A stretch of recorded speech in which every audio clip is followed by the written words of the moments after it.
Yep, and it seems that we are live. Yep, we are live indeed. Good morning, good afternoon, good evening, wherever you are in the world.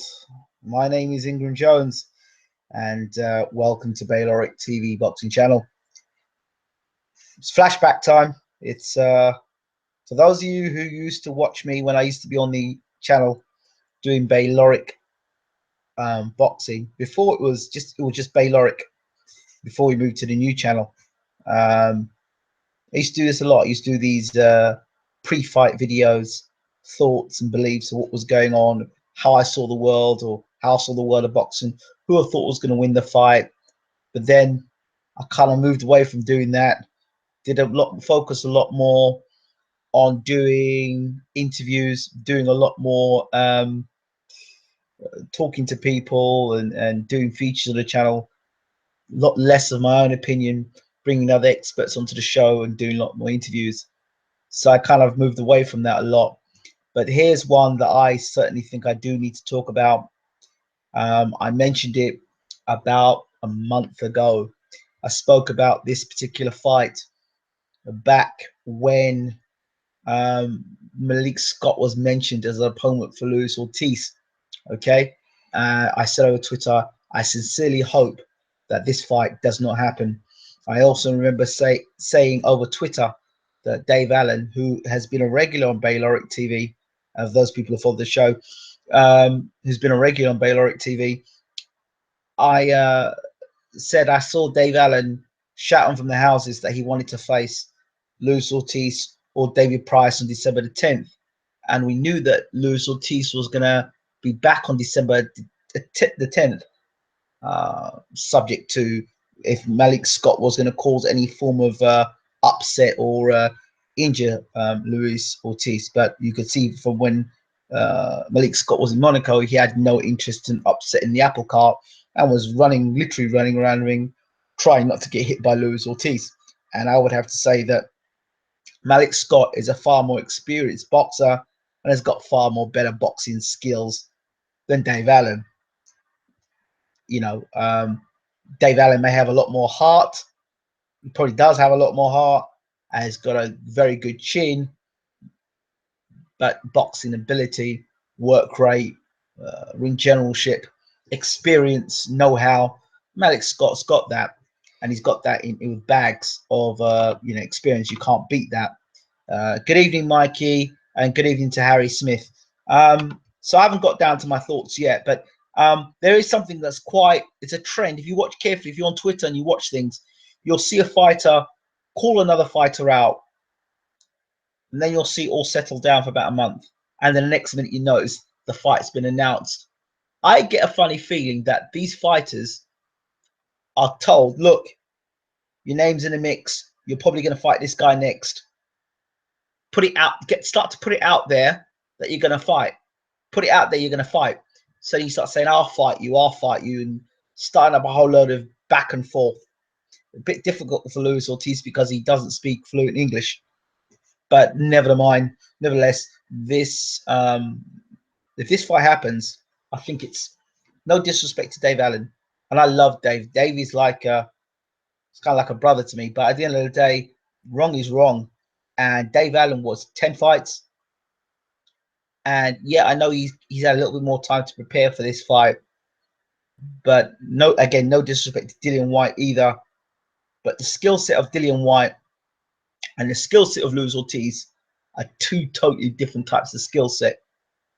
And first of all, Luis Ortiz is far more accurate than Dillian White. Arguable that probably Luis Ortiz hits harder than Dillian White, and definitely Luis Ortiz will close the range down faster than Dillian White, and has probably got better footwork than Dillian White.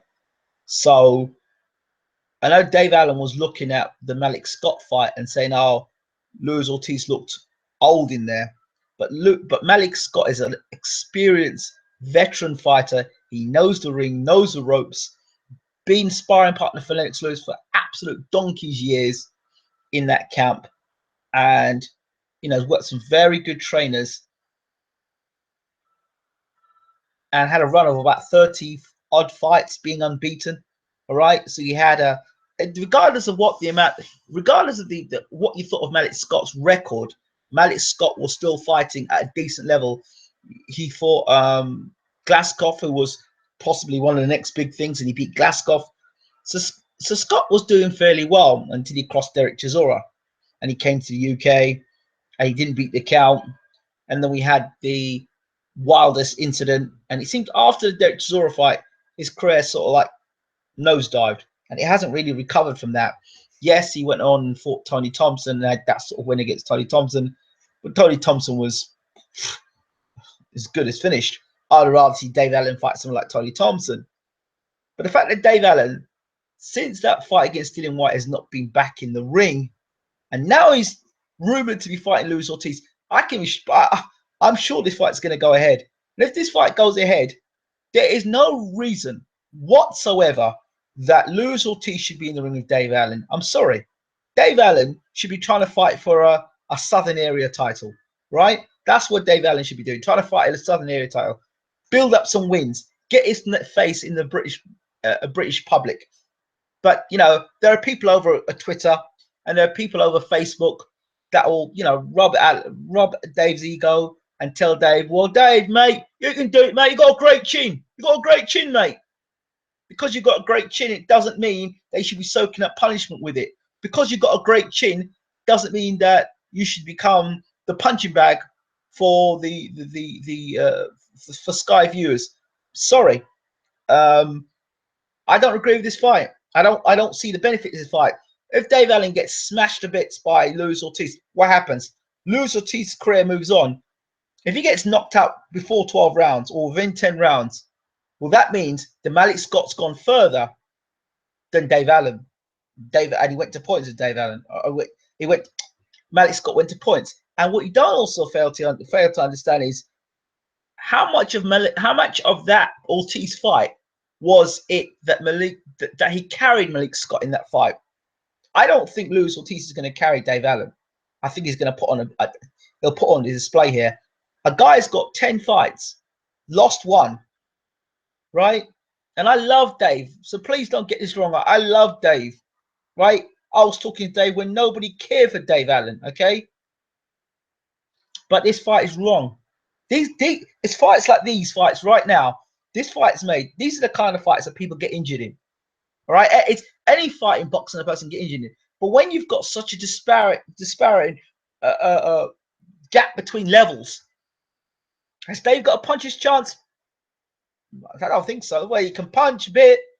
He's gonna have to hit Luis Ortiz, but Luis Ortiz's boxing ability, you know, his footwork, he's got.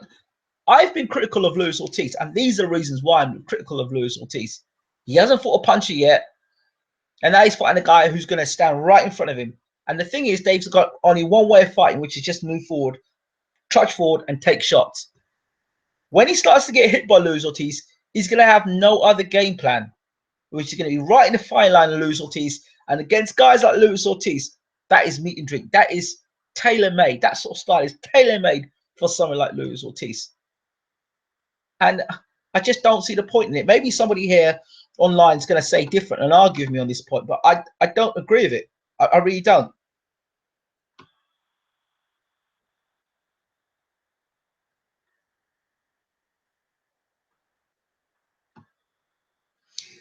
Matt Berry, waiting for Dwyer's video saying he's picking Dave Allen to win. Dave has a granite chin, but I think he's taken necessary punishment after 8. I think his corner should pull him out. Yeah, a young man, 24 years old. What the hell are you doing fighting Luis Ortiz for? It's not like it's a world title eliminator or there's a title on line or final eliminator. Why? Why not fight Gary Cornish or fight Ian Lewinson or fight somebody else? Adonik Akinlade, fight him. What the hell are you fighting Luis Ortiz for? Yeah, because you got a good chin. There are people across Twitter saying, yeah, mate, you got a great chin. You stand a great chance against Luis Ortiz. What? No, sorry, no. Fight should not be happening. He's 24, save him for another day, but it's an act of bravery and ambition from Dave. Yeah, you can be ambitious. You don't have to fight Luis Ortiz. I'd rather see Ortiz fight against David Price. Now we're talking sense. Ortiz, David Price, good fight. Price has got a puncher's chance. Okay, he's got a genuine puncher's chance against Ortiz because nobody of real punching powers hit Ortiz on his chin. So we don't know what he's like when he gets hit by a real thundercracker of puncher, which Dave Price does. Dave Price has got. Wayne Lovett says nothing fight in my opinion. Looks like Davey Allen's gone down the journeyman route. Exactly. There's my point right there. Dave Allen, it looks like he's gone for the money. That's what it seems like at the moment. Nobody, I can't believe that you could sit in the office and tell Dave Allen, this is the only opportunity for you to fight Luis Ortiz. There's no other opportunities out there for you. Oh, come on, man. Really? Who's the manager and the promoter behind Dave? Okay, who's the manager behind Dave Allen? I mean, sorry. It's things like this that just, that to me, these are all the recent signs of what I've been seeing in boxing recently. That just, I'm glad that on December the 12th, this is the end of it for me because it's just sickening, and this is just another reason. Mikey, Dave Allen is sadly made for Ortiz. He'll march forward, throw big shots, and likely get countered with flush shots all night. There's my point again. Charlie Cutting, evening England, how are you? Desperately disappointed and concerned for my friend Dave Allen. Charlie Cutting, Allen versus Akinlade. That's a good fight. That's better. Even Adam Machard, fight Adam Machard, who just dropped Akinlade the other day. Machard can punch. Quick thoughts on Pac-Man versus Mayweather 2. Hope it never happens. Dave withdrew from the fight with Medun a few months ago due to depression. Now he's in shape. He needs to accept a few lower paydays, build experience, and then look to step up. According to what's his name? According to Russell Hartley, he says that Dave got paid $300,000 in the last fight. It's good money, if that's true. I don't know how true that's. That was in his opinion, by the way. Don't quote me for that. Jonathan too says, wants a few $100,000 in the bank. Fair enough. Obviously recognizes his limitation and wants to cash out on his current exposure. Well, cashing out against Luis Ortiz, there's no guarantee that you'll be able to cash out and spend that money afterwards. Luis Ortiz is a big puncher, and you've got to remember Malik Scott was able to maneuver with good footwork and moving around the ring, and and even then he got hit and hurt.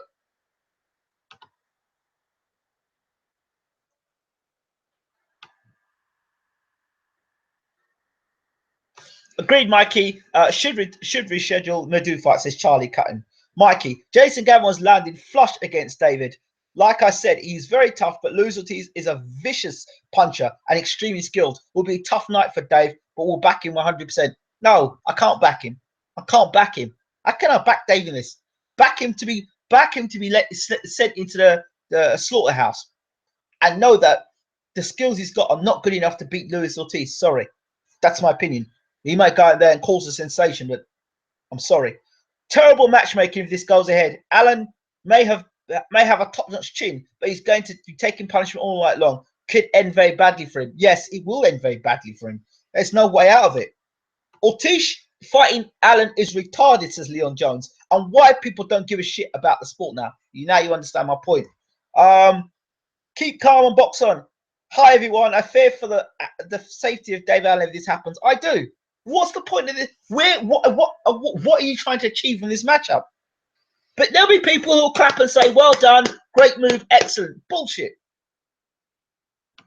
Okay, Ortiz would know the Price. I know you say that, but Price has got a right hand from hell.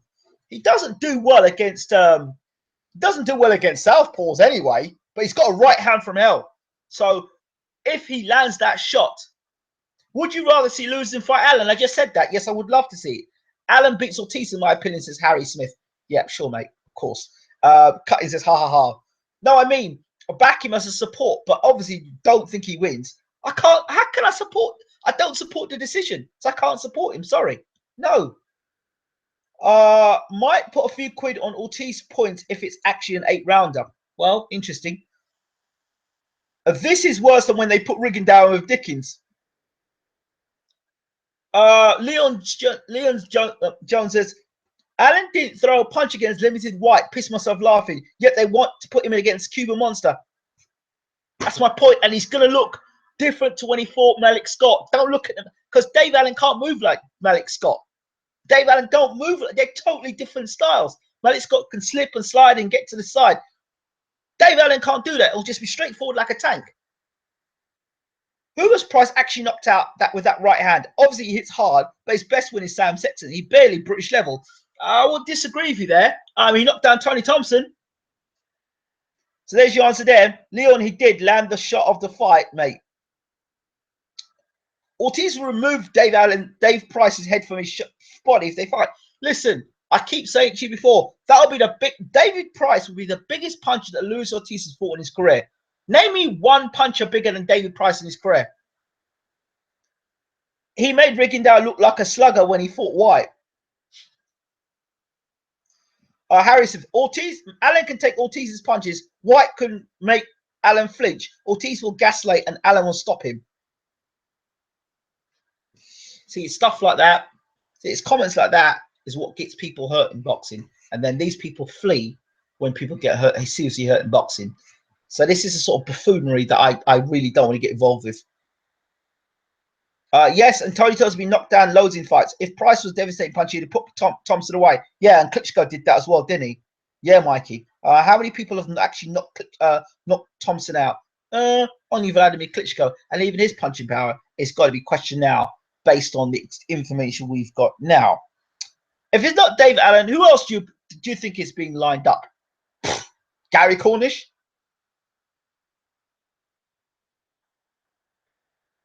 Gary Cornish? Dillian White's punch is overrated. I want to hear your views on Allen versus Conchian. I think that's a good fight. That's a good fight. That's a better fight.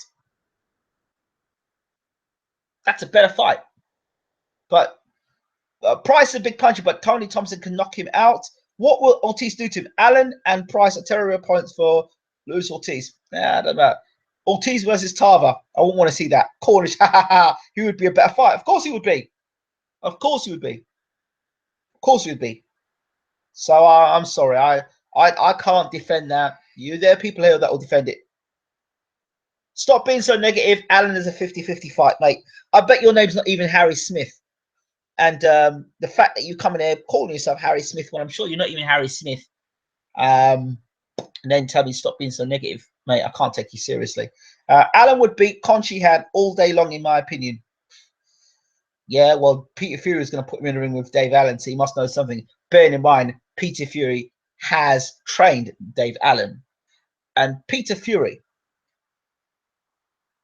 listen, Dave Allen's work rate is, unless he's done some serious training, Dave Allen, between the Dillian White fight and now, Dave Allen doesn't put out a lot of punches. Now, Allen versus Cornish is a good fight. That's the sort of fight I'd like to see Dave Allen in. Allen versus Sam Sexton, good fight. Like to see him in that fight. Allen versus Akinlade, like to see him in that fight. Those are fights that Dave Allen should be in now. Is this fight for real? I bloody well hope not. But I really hope it's not real. I hope this fight doesn't happen. But I've been hearing too much about it. I've been hearing Dave Allen talk about it. Shanovsky was landing big shots on Sheehan and took a few rounds off him. Camille is a journeyman. Allen versus Harrison. Allen's actually a sort of opponent that Harrison would like. Remember, Audrey Harrison never struggled with short guys. He always struggled with the taller guys. Ortiz should fight Charlie Edwards. Okay. Camille arguably should have drawn. Dave has had a lot of problems and tried to kill himself. Not going to enjoy seeing him get beaten alive. I don't like the idea of it. I don't like the idea of it. And you've got to understand that I kind of know Dave on a personal level. I don't like it. And I don't like this fight. I don't like what it leads to. I don't like what it leads to. It's like a dark road. You get beat by Luis Ortiz. You get smashed to bits by Luis Ortiz. And then nobody wants to know you. Oh, you're the guy that got smashed by Luis Ortiz. Or then you pick a guy, or you get picked as a journeyman, and you have aspirations to become a British champion, or you have aspirations to become a world champion in your heart, but you're being used as a journeyman, used and abused. Sorry. Thoughts on Walters versus Lomachenko? Lomachenko's a highly skilled fighter.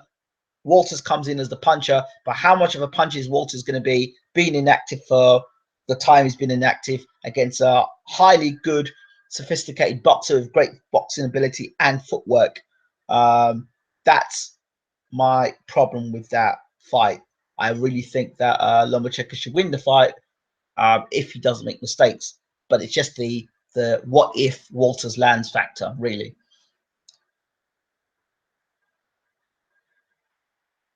They didn't mean world title, Charlie. They meant Irish.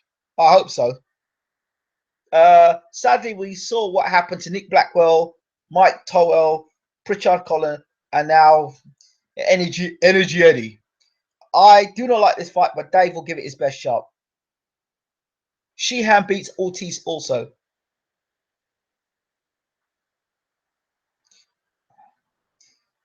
Charlie Cutton, Leon is a joke, bro. Sheehan versus Turner. Is Conlon it's still in the come? I don't know. But Leon, Sheehan versus Turner, good fight. I think Sheehan versus Turner would be a slugfest for the Irish. Yeah, Sheehan beats Turner. He's beaten him every time he's fought him. I think he's the best of the Irish heavyweights. That's what he told me. So, all I'm saying is that all I'm doing this video basically, it's almost like a flashback to what the videos I used to do. I used to do short little videos on my thoughts on fights. I'm not even doing a prediction for this fight because Dave has just switched off as a result. He said on Twitter, LOL. It wasn't me. It was someone called Dave. Someone called Russell Hartley mentioned it. Just tuned in. Who mentioned 300,000? Dave has just switched off as a result. He said on Twitter, LOL. Damn shame. It must be over a year now. Yeah, I don't care if he switches off. I don't know about, as I said, I don't know about the 300,000. I don't know how true that is. But what I do know is that if this fight is on, I can't support it. I love Dave to bits, but I'm just straight words. I'd rather see him build himself up, you know, and go for the levels and really go for what he needs to become. And which, if he wants to be British champion, become a British champion. But don't do this, Dave. That's just my opinion. That's my opinion, and I'm not here to please other people. I'm just being honest. I'm speaking straight words. Dave himself said he got around 10, 15,000 against White. Okay, so you got that. I don't know how much you got, so it's not my business to say how much you got. I think, yeah.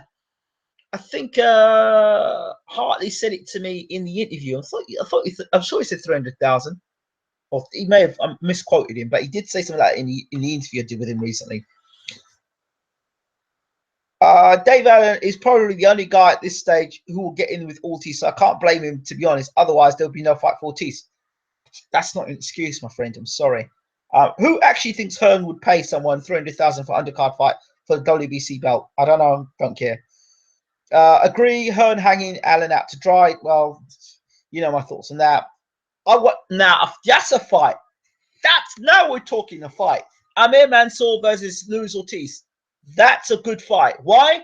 Both southpaws, and we know Mansour can bang. I like Amir Mansour. I would even love to see Amir Mansour fight Anthony Joshua. Why? Because Mansour would come to fight, and he's got a terrible, absolutely devastating left hand. Harry Smith says, I heard Allen took 300,000 also. Luis Ortiz for Joe Washington would be a decent scrap. I don't know about that. Joe Washington's got he's got terrible defense. Joe Washington. I don't know what Eddie Chambers was doing that night. Do you think Hay beats Ortiz? Now there's a good fight. Hay versus Ortiz is good because Hay's got speed, he's got movement. You've seen Ortiz seems to struggle with movements, which you saw against Malik Scott, and he's got power. He's got the power there that can hurt any heavyweight in the world. So I like Hay versus Ortiz just for the speed factor. But if Ortiz has got a rock solid chin, he can really take a shot. I've got concerns for David Hay because as soon as he gasses, Ortiz is on him. But if Ortiz has got a shaky chin and David can land one of them big right hands, then, you know, nobody else how good Ortiz's chin is. So, there we go. Ingram. Mansour versus AJ would have been better than the Brazil fight. It's been better than the Molina fight as well. Ingram, you criticised Luis Ortiz for not fighting any notable punches. Yet Fury Hugh Fury has only ever faced Cassie Rodenko and only light punches. I'm not here to talk about Hugh Fury. Sorry, I'm talking about Luis Ortiz. I'm talking about Dave Allen. That's the title. And that's what we're sticking to. No Fury talk. Who saw Hay wobbles while than sparring? Yeah, that's great. Okay. I would back Hay to spark Ortiz. Yeah, sure, great. I don't know about how good Ortiz's chin is. So, Dave, if you're watching, no offense, mate. I'm not being offensive to you. I'm just giving you my point of view, my thoughts. And you know, I would have, if I'd called you, I would have said the same things to you as well.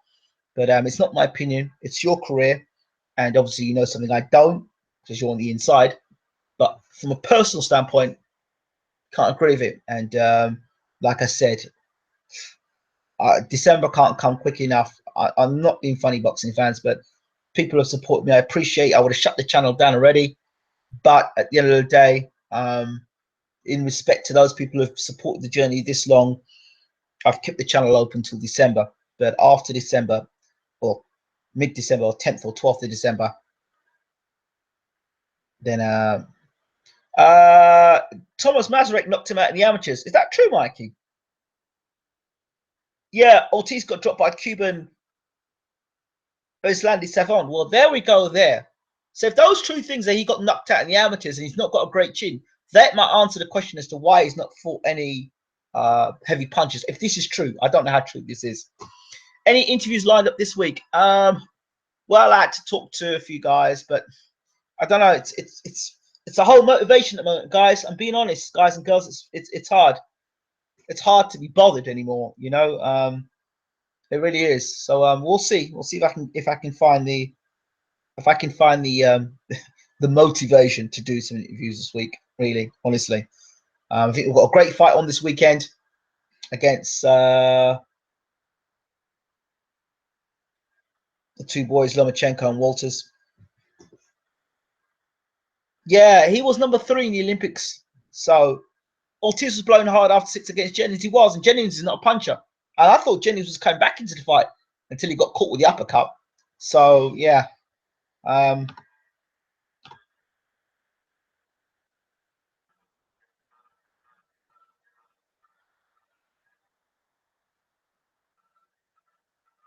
was watching this till somebody mentioned 300,000 grand for white fight, and I turned it off in disgust. No wonder people think I fought for the money.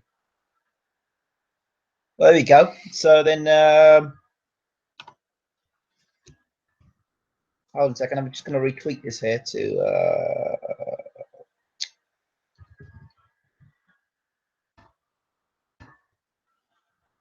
Yeah, so it's not me. I didn't know the amount there.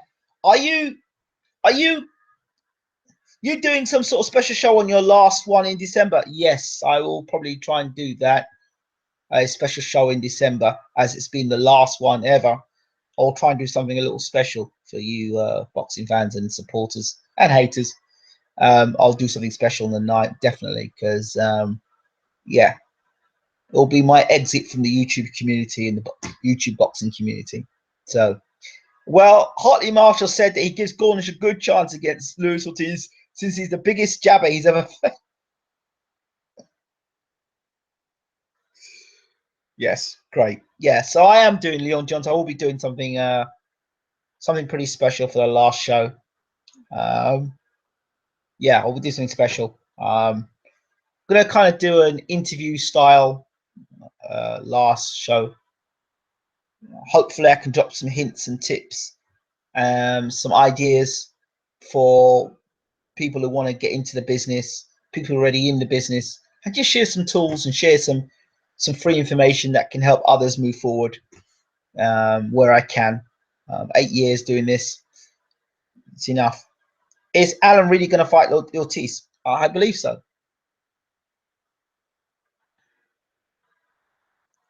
What's next for me after YouTube? Don't know yet. A nice rest. Sit back. Enjoy the boxing. Enjoy it. The last few minutes when England's closing off his last show were emotional, to be honest. Well, for you guys, maybe. For me, I don't even know how I'm going to feel. But at the moment, I'm just like, I can't be able to do interviews. I can't be able to call anybody up. I can't be able to chase anybody. Just don't like it. Just don't like vibes I've been feeling recently, and it's got nothing, absolutely categorically nothing to do with people like to mention that interview. It's got nothing to do with that. Honestly, people give other people a lot of power and worship people, and I'm not into that business. I'm not into business of worshiping people or into the business of surrendering my life to somebody else or somebody else's opinions. This is based on my own self and my own analysis on a lot of things. You know, how would you tip aspiring journalists to get into the game? Oh, that's what I'm going to reveal on the on my last show. I'll do tips. I'll have tips, free software, free tools. What are the sources on that are there are any interviews or articles on it? What are your sources that are there any interviews or articles on it? I don't get it. Can you rephrase the question? You want articles that my name's attached to? Well, or do you want articles on where I can get information? I don't quite understand your question. You can type in Bayloric TV and you'll see many articles across Russia and Ukraine and across America of interviews that I've done with various fighters and trainers. I think you should show. I think you should reveal the insider news from a month ago on the final show. Yeah, that would be great to do something like that, but probably not. I think what I will probably reveal will be insider scoops on how to do what what my vision is. What I really would love to do to be able to inspire media outlets to do more, to do better, and how they can do better moving forward. That's what I would love to do for my last show. So I want to give back. I want to give back to others. I want to give back to others that are in this business. A lot of people keep things to themselves. I want to give back to others. That's the kind of guy I am, and wish them well. Bo Bland, the guy that the US correspondent and the guy that I tip for very big things for the future on YouTube. Got really big hopes for him, and I'll be giving him my full support moving forward. So he's a guy that Bo Bland, Truth and Facts Boxing. I love the work it does. He's original. He's fresh. He's up to date. He's got his news and facts together, and he also he's a guy that I will definitely work with in the future wherever I go. So yeah, well, at least you can have a nice holiday, maybe sit back and watch the competition intensify in boxing and in 2017. Like you said on Big Ross interview, you said you'll be laughing from ear today. I will be. For your last show, you need to go back to the future and link up EJ, Beats, Apollo Jackson, like the old times. How do you know I'm not planning something like that? Wink, wink. What YouTube channels are there outside of boxing in for boxing? Oh, there's loads. There's Boxing Gossip, EJ Boxing Live, Truth and Facts Boxing. Oh my gosh, 78 Sports TV. God, Leave It in the Ring. Who else we got mentioned? Whoa, Pav Sports, Pav PSB Sports. There's quite a few. I saw one of your videos coaching cricket in schools. Good work. Are you from Wickham? I used to live and work, used to work and live in Wickham, not anymore. Bo will be go second choice after Ingram to view, as it's not all over. How about feature one of some of Bo's live shows now and again, Ingram? Maybe a part of a part-time thing for the big fights. Absolutely. Like I said, I'll support him. So wherever he needs my support, I'll definitely get him. Just started to get into boxing and trying to transform myself from casual to semi-hardcore. Really sad to hear that you're no longer going to be active on this channel. Really enjoyed your content. Thank you very much for that. I appreciate that. Hatman, of course. Shout out to Mr. Boxing today. Boom to Mr. Boxing today. A lot of time. Jetting, boxing discussions, of course. Shout out to him. Yeah, Wingy Boxing too, of course. Guard Your Grill Boxing. wicked group. Try to do that team up with Hatman throughout the years. Isn't going to happen. Would love to have had it happen. Not going to happen. Just so happens. That's just the way it is. Ashley Lewis wants to transfer from casual to hardcore. Good luck. Thank you for your response earlier. You're a future legend. Where do we get updates on your 2007 activities? Don't want to miss anything out. Yes, Carl, thank you so much for your message earlier on my YouTube channel. A fantastic messaging. And I'll talk to you directly about it now. Yes, the comments you made a comment about me when I start up. Sometimes I'm looking at the camera for a long time. This time, I started as quick as I could, so hope you saw that. Secondly, Bermain Stavern. I love Bermain, and some people don't like the. I know you don't like it. I know it makes people cringe. But okay, look, that's the way the guy speaks, and listen. Bermain's come a long way from, if you remember what Bermain used to be like. He's come a long way, and he explained that as well. So yeah. Like I said earlier, if you've got one foot out of the door, it's time to move on. Hope you find the motivation resurgence elsewhere. Yes. Yes. I don't think anybody should do anything for the sake of doing it. You got to do it for the love of it. If you're not doing it for the love of it, why are you doing it? What for? And like I said, to me, I'd proven all my points. And it was like a deer. Somebody said you couldn't do it. I said I could do it. I did it. I've carved up my own legacy, regardless of what these clowns say. And they are clowns, because I built my stuff from the start, from the scratch, and I did it. I came from a totally different community into the boxing community, and not just have done boxing online and done a YouTube channel. I've done things with the Frank Bruno Boxing Academy. I was one of the founding members of the Frank Bruno Boxing Academy. Worked alongside Julius Francis, doing boxing in schools, in youth, in schools with youth. Young people who really wasn't accessing the curriculum and getting booted out of school, we use boxing to keep them in school. So I don't have to prove anything to any of these clowns, and they are clowns. So I ain't got to prove nothing to them. Before I came into boxing, I did a whole load of stuff beforehand. I've actually boxed myself. So I've boxed myself. I've been a part of the sport. I had one of the best trainers. I mean, who trained Barry Jones? Trained Steve Robinson in the Cardiff. I've had a lot to do with the sport. I've got nothing to prove. We had the #1 interview with Tyson Fury, 350,000 views with Tyson Fury, one-on-one. The only person to have done a one-to-one interview with Tyson Fury. One-on-one interview, I'm not talking 1-on-3 or a press conference. One-on-one, 7 minutes long, 350,000 views. We've done it. Smash record, did that. Do you understand? In featured in most of the newspapers, the Daily Mail, the Mirror, the Sun, the Telegraph, the Art in Ukraine, in the Telegraph, in Russian news.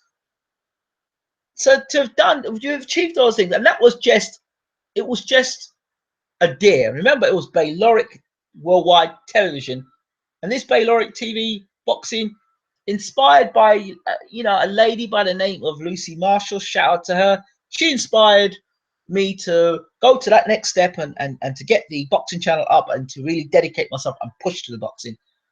There were people out there who said you couldn't do it, you wouldn't do it, you wouldn't last long. It's the end of Bayloric. And one other man I got a shout out to is Andre. Andre, I've blocked him and unblocked him, but he has been a supporter for the most part until one of his fighters from his country fights, and then he starts talking stupidness. But on the whole, good guy. Said to me, you know what, England, we should start doing interviews. Shout out to Fight Hype UK. I mean, back in the day, I did some work with Fight Hype UK, and they were fantastic. Shout out to them for that as well. They kind of let me get a foot in the door. My first fight I covered was Chisora versus Hay. So then we spent 2 years in the Caribbean, and 2 years in the Caribbean, we were giving you the latest news in boxing when I was sitting on my fat ass in the Caribbean, getting information out when people said I couldn't do it. So I've heard people say all sorts of garbage about what I can and can't do. To those people who are in the business today, my message is to you, is, did you build your shit up from the start? Did you build it up from scratch? Could you build it up from scratch? You probably couldn't. You wouldn't, and you couldn't. You need handouts and help outs and support. He had no support and still doing the shit. And I'm doing it on my ass, sat on my ass right here and did it. Okay? Imagine if I got off my ass and put in the work that you guys put in, there wouldn't be even competition. And you know it, I know it. So let's not go there. Okay, so that's how it is. And boxing's a small minute thing on the map. So yeah, so I'm going off a bit, but I'm going to keep on dropping these bombs all the time. So let's see what people are saying in the room. Thoughts on chicken stuffing? Don't eat chicken, mate. So back in the day it would be nice, but no chicken stuffing for me anymore. It's all vegetarian, all corn stuff. You know what I'm talking about. Mo Farah. What got in the way of Hatman coming on the show? It wasn't a case of that. It was just a case of trying to get him on the show. When you ask a person over time and they keep finding excuses or they don't want to do it, you say, you know what? I'm not going to beg you. It just doesn't happen. It doesn't happen. You'll see there are interviews that you'll think, oh, he's interviewed him before. He's not interviewing anymore. I'm not chasing anybody. I'm not begging anybody. It's just an interview. It's just an individual. If I can't get an interview with you, I'll move on to somebody else. Simple as that. That's all. I hope Bermain smashes Povetkin. I hope so too. Thoughts on Richard Dwyer? Oh, Dwyer. Wasn't he? From what I understood, he was the solicitor of Andre Ward, according to my good friend Adam Noble Forsey. Dwyer, I like him. Dwyer's got his own individual style. He's like a godfather of boxing, and not a bad word to say about Dwyer. Would love to have done a hookup with him. He said, I don't do interviews. I don't do this and I don't do that. But then afterwards, I saw him go on somebody else's show and do it. So I kind of lost credibility when he said that, because he said one thing and did something else totally afterwards. So I lost credibility and don't really watch him anymore because of that. I think your word should be your bond. I'm that kind of a guy.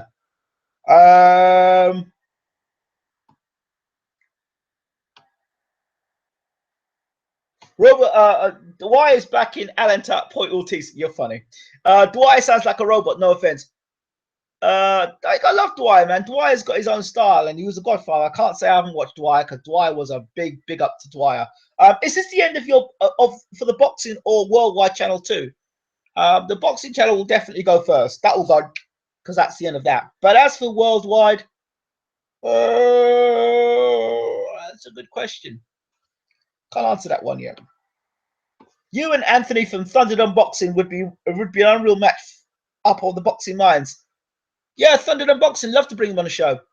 Would you ever consider being a boxing trainer, Ingram? I have done a bit of coaching, and if you actually go online, you'll see some of the boxing coaching I've done. I am actually considered turning pro in 2008 as a journeyman for a few quick and to test myself. Mate, good luck to you. I heard that Chris Mason's going to turn pro. Is that true?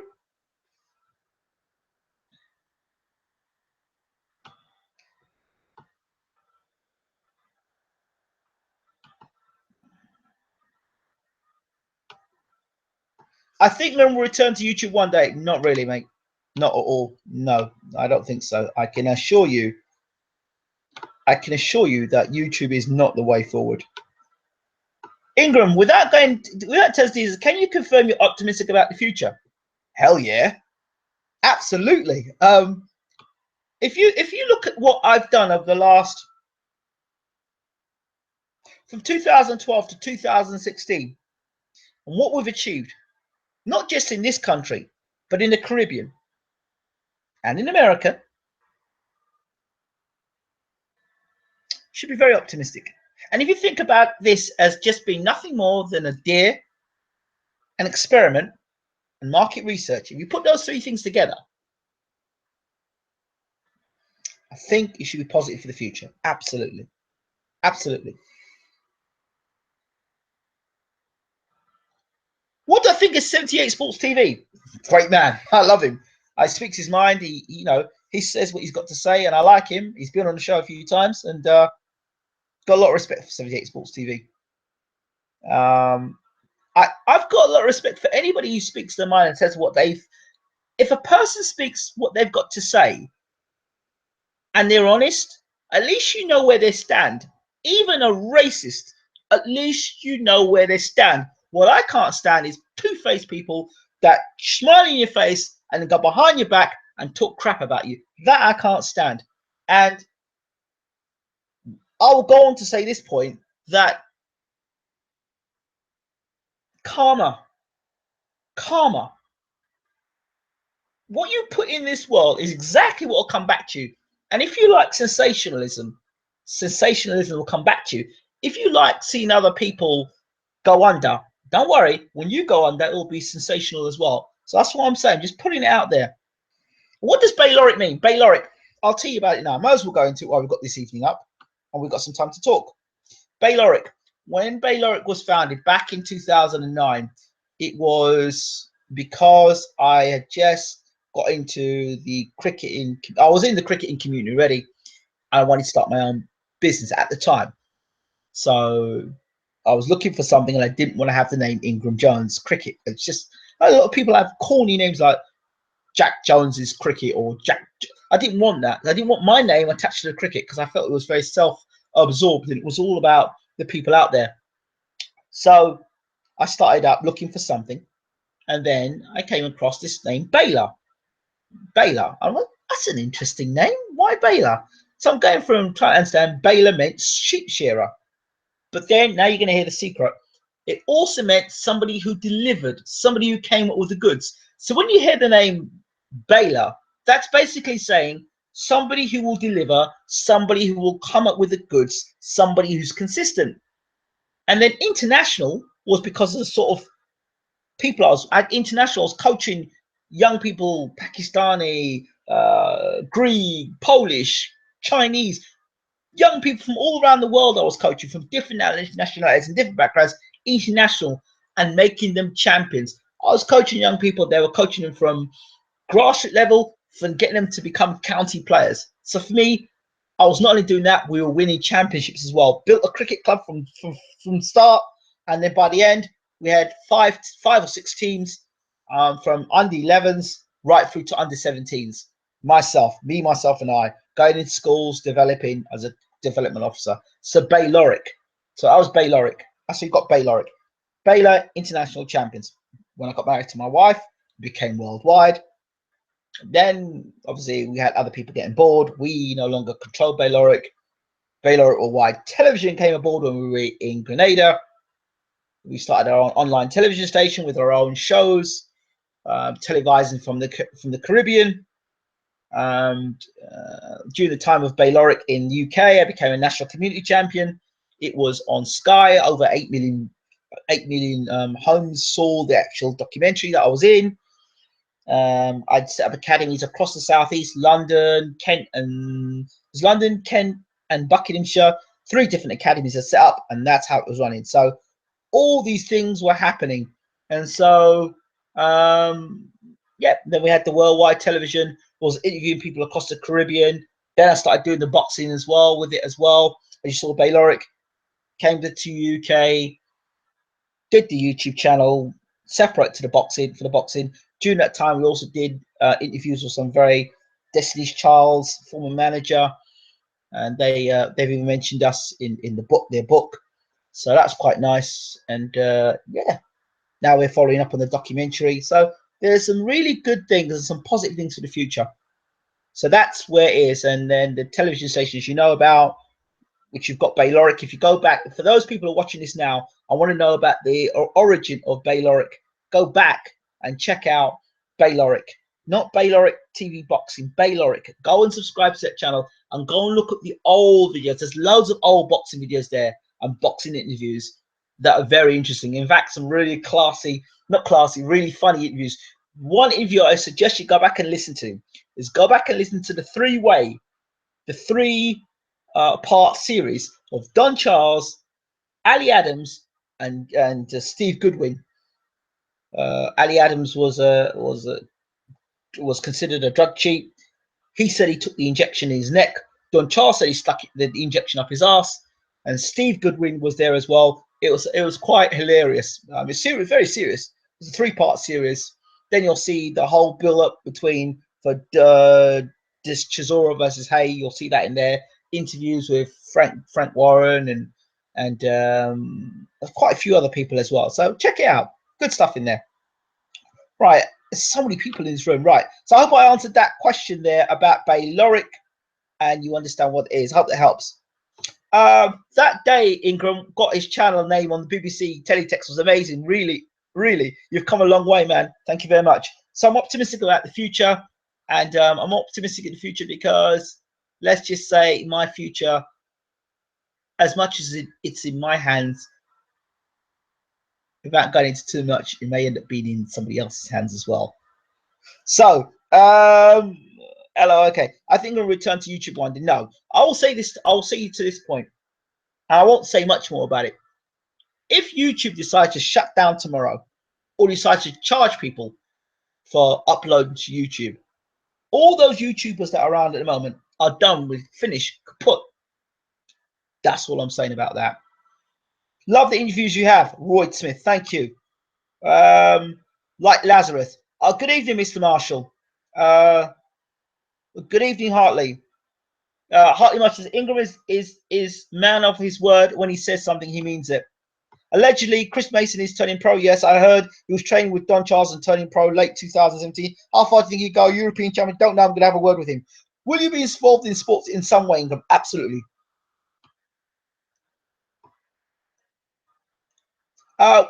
Ingram, thoughts of the Caribbean, St. Vincent and the Grenadines, Ingram. Charlie, I've never been to St. Vincent and the Grenadines, but I just know that all the Vincy boys I know are good people. Ingram opened a batting. I did in Australia. That was an experience. I remember once opening a batting, and that was one of my successes in Australia, going over there. When I was on the plane, 12 players left the club. The club was relegation favourites, went on the radio station. First day I landed, did newspaper clippings, and you might see online as well. And got interviewed. I told them that we could win the league. They laughed in my face. And I think we put on a record partnership of 294 runs. We won the league, and we won the league, the one-day title and the two-day title, which was absolutely amazing. It was amazing playing in Australia. The ball comes onto the bat much quicker. The guys at slips stand about 3 feet further back than what they do when you're playing in England. But amazing experience out in Australia. Remember once some guy was having a dig at me for having a Subway. You know how the Aussies are, having a Subway cricket bat. And the guy said, he says, mate, he said, are you good day, mate? You got a 6-inch foot long? I said, mate, listen, mate. I said, you're asking a black man that question. I said, do you want me to show you? And everyone on the field started laughing. So it was quite fun. It was good banter. And the Aussies love a good, they love a beer after the cricket. And I'll tell you something, the Aussies know how to have a good night out. Melbourne, an amazing place. Absolutely amazing. Nightlife is fantastic. And I loved it out there. I tell you, it's a great place for cricket, a great place. Worked at the school over there, the best school out there, the private school. And when their school start, they finish school. Their school finished for kids at 19, private school. Absolutely amazing. They finish school at 3:15, and it's mandatory that they go and play sport after school. They don't finish school until 6:30 in the evening. So they haven't got time to run around the streets playing full. And then Saturday and Sundays, they've got to represent their school. Absolutely amazing. Fantastic. Ingram, would you say you've done better with this channel than you imagined, or did you wish you'd done things differently? No, it was an experiment, so I didn't know what to expect with the channel. To be fair, I didn't know what to expect. I didn't know how it would turn out to be. But I knew if I put my mind to it and I dedicate, and it was like almost like a pull, or it was pulling me in. Every time I tried to run away to something else, it kept pulling me back in. You've got a job to do. You've got something to do. So I've done it now. So to think you break world stories before Sky, before BBC, before ITV, before CNN, before Fox, before Showtime, or you've got the main story. Crawford, Thurman, these guys, before anybody would talk about them, we were talking to them. So to me, when we pick these guys, we interview these guys, and then they go on to become stars. I think it's amazing. I think it's a credit to Bayloric and the people behind Bayloric. And no, I never thought I'd do this, get this far. But it now tells you something. If I can do this, and it was an experiment, and imagine you put that all together now, and you come out with something that's really good. This Ingram, the spin bowler, now was a fast bowler.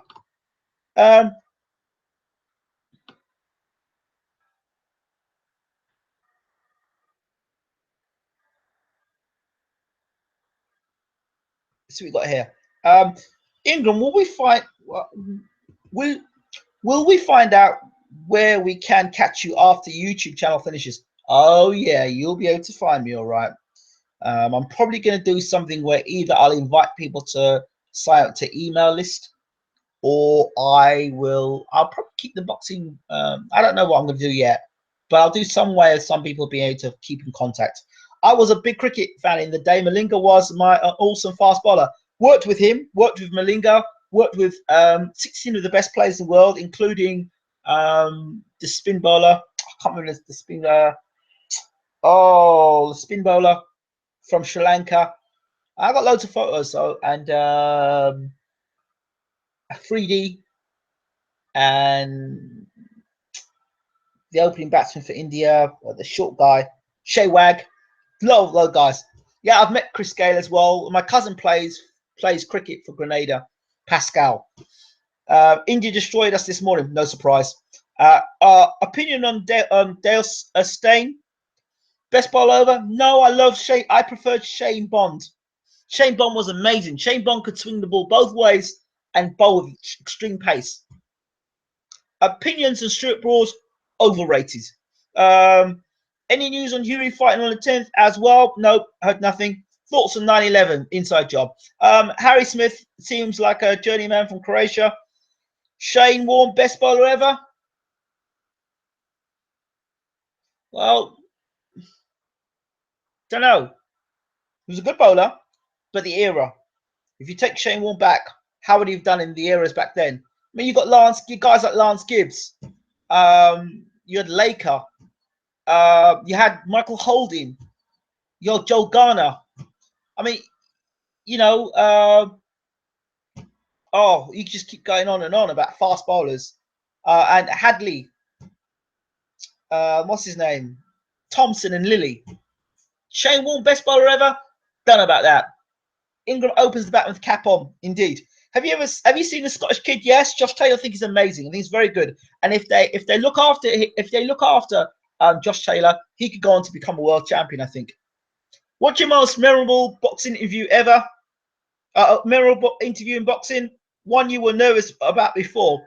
I think the most memorable one was my first interview with Tyson Fury. When he said he started off and he tried to intimidate me in the first minute of the interview, or try to say some things that are really throwing me off, of course. And I laughed. I said to him, Tyson, mate, you're all tongue in cheek, aren't you? You don't really mean these things. And he laughed. And I knew at that point when he laughed, said, there was a mutual kind of respect there. And then he went off and won. And his interviews were brilliant because Tyson started off like that, quietly, and you just wait for it. You just have to wait for the explosion. And Tyson will be like talking to you real calmly, diplomatically, and then he just flips. And then when he flips that switch, you get the real Tyson Fury. It all comes out. And I tell you, Tyson Fury, one of my best interviews in terms of guys to interview. Most nervous, possibly when I interviewed Muhammad Ali's brother. That was probably because they approached me about the interview, and it was an honor to talk to Muhammad Ali's brother. So that was very memorable indeed. Usyk and Wally Camacho, both southpaws, and Camacho could cause him problems. Yes, of course. Thoughts on Collymore? Terrible. My dad used to rate him. The bowler, terrible. More chance of my uncle being my auntie than YouTube closing. Yeah, stay there. If you think as a visionary, and you think YouTube have got control at the moment, and they've already got on YouTube Red, remember, right?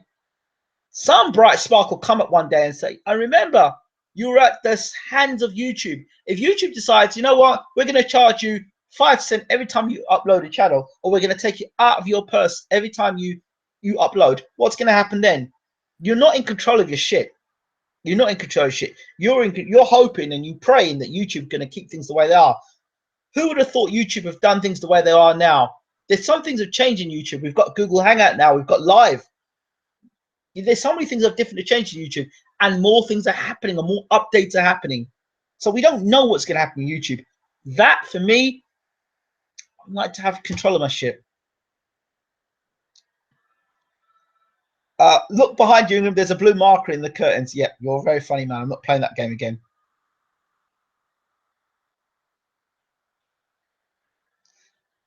Better night out in Melbourne or Brighton? Oh man, that's a tough one, man. That's a tough one. Damn. I'm gonna say Melbourne. I'm gonna say Melbourne. I love Brighton, and that's my home, man. Brighton's my home. If I'm a Londoner, Brighton's my home, but you can't beat Melbourne. The weather, the food. You're just like 10 minutes down from the sea, and the weather's warm. The sea's good. The weather's good. Man, the food is fresh. Melbourne. Sorry. I love Brighton, but Melbourne. So anyway, Luis Ortiz versus Dave Allen, 10th. Live thoughts. You're a bit late. Hey, I did talk about it about 20 minutes ago.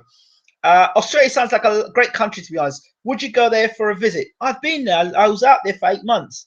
I don't like the way they treat the Aborigines. Absolutely disgusting. When I was there, I saw them spitting, and it's just horrible. Horrible. But I love it though.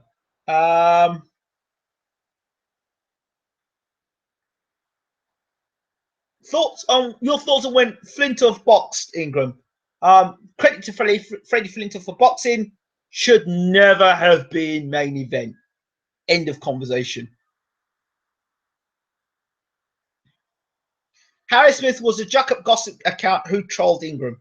I don't know if it was or not. I don't care, to be honest, because all they've done is encourage me to do even better. So it was a credit that these people wasted their time to try and do so. See, the only question I would ask the person who decided to troll the channel is, what was the purpose? Was the purpose to stop me from doing interviews? Was the purpose to embarrass me? Was the purpose to what was the purpose? So you faked somebody. I don't understand it. And the other thing I don't understand about society is people seem to have glorified the person that was basically committing fraud. Now, if somebody frauded your credit card, would you be congratulating them? This is a sort of society within boxing I don't want anything to do with anymore, to be honest. So it's crap, bullshit. Look, I love Chris Gale. My man Ingram was just talking to me live. Whoa, this guy's a gift to us all. Lara, greatest West Indian batter. Ingram, Lara, I can't say he's the greatest. I still think Viv Richards is the greatest, although Lara's from the island of my parents, Trinidad and Tobago, and I give Lara a lot of respect. He doesn't come anywhere close to Vivian Richards. Lara broke 2 world records, I agree, but I don't. But where Lara is and that era Lara was in, and you look at the era that Viv Richards was in, I'd like to see Lara break world records when in Richards' era. For me, Vivian Richards was the best batter of all time. For me, class.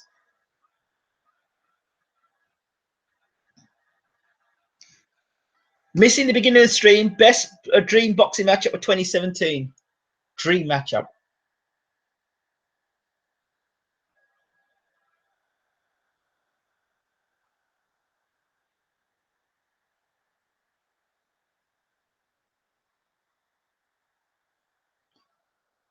Fury versus Wilder. Dream matchup. Fury comes out of retirement and he fights Deontay Wilder. Or Joshua versus Ortiz. Fury compliments heavyweights. Then randomly says Joshua has a big cock and he wants it. He's funny, man. He's a very funny man, Tyson Fury. Ingram started his own media streaming service. I like it, Matt Berry. I like it. YouTube seems really outdated. I think more things like Twitter, Facebook, introducing videos. Interesting. I like it. I like the sound of it. I mean, if Twitter started doing its own way of sharing videos, I mean, people are sharing at the moment. And you think about Facebook. And how now people are watching live fights via Facebook. You would never have said that 3 or 4 years ago. You could sit down and watch a live fight via Facebook. You never have thought. See, so YouTube's going to have to do something because people on Facebook now are watching fights. So this is what I'm saying. It's changing. The times are changing. YouTube will never be outdated unless something like new like this with more creativity comes along. I agree, but something new will come along. Love the Australian accent. Thank you. Thoughts on Greek cruiserweight prospect? No, I don't know who he is. Sorry. Thoughts on Tim Cahill? None really. Good footballer. In fact, I used to buy him and make him captain my Football Manager 2011. New Zealand's great. Yeah, I'd love to go. Casual dream matchup: McGregor versus Mayweather. That's a nightmare. Kovalev versus Stevenson. Yeah. Who's the greatest boxer never to have been a world champion? I don't know. Never really thought about that. Never thought about it. Greatest boxer? If you've never been world champion, they're great. Oh, I don't know. I know a lot of guys that are good fighters that never been world champions. Michael Brody, Harold Graham, George Groves. Sorry, couldn't resist that. It's a good question.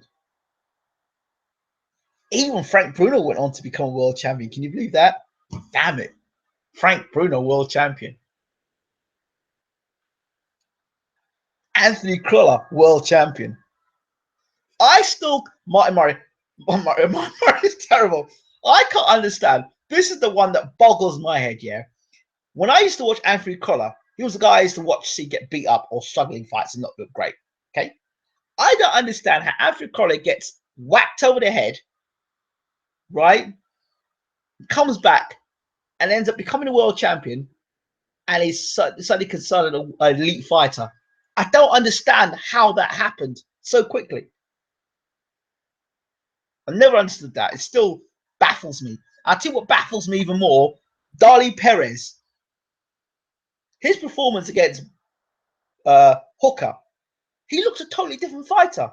Didn't understand it, but there you go. Peds Ingram.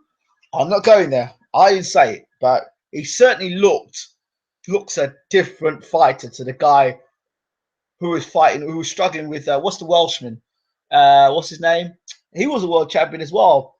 Short, Gavin, not Gavin, was it? I can't remember his name. The Welsh guy. Short, two-weight world champion. Short, stocky. He was about four foot something. Gavin Reese, yes. He was struggling against Gavin Reese. Didn't Gavin Reese beat Cruller? I mean, thoughts on Football Manager. Hey, my thoughts on Football Manager. I've got 2017. My first season, I came second, lost by 1 point. My second season with Arsenal Football Club, I've won the Premiership, the FA Cup, the European Cup, the Champions League. So I've done really well. Gavin Reese, that's him. So I've done pretty well. Yeah, Murray's too damn loyal to that terrible trainer. He's awful. Oliver Harrison, he's a terrible trainer. He's awful. Damn, you should get into Football Manager streaming. Well, I need to get into that. I used to do it before. I used to play hours on end. Brona,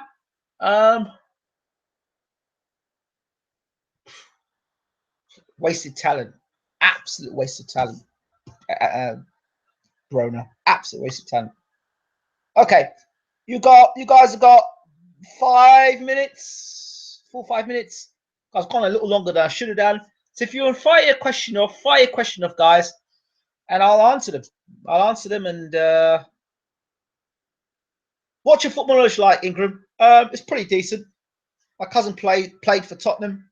He's now playing for Sunderland. So it's pretty decent. He kept Sunderland up last season. So yeah, so I think my football knowledge is fairly decent. I'm not going to tell you that I flipping tell you all the history of it, but yeah, my favourite striker in the Premiership ever would be Thierry Henry 1 and then Alan Shearer 2. Charlie, not up on my prospects like I should at the moment. I just know he's unique. He's the best future pound for pound. Come on. Do you think Davis beats Scarpa? I don't think so. Kept Sunderland up. DEFOE. That's who kept Sunderland up. And really should be playing for a top flight Premiership club. Carl Young. LOL. Too far. Aha.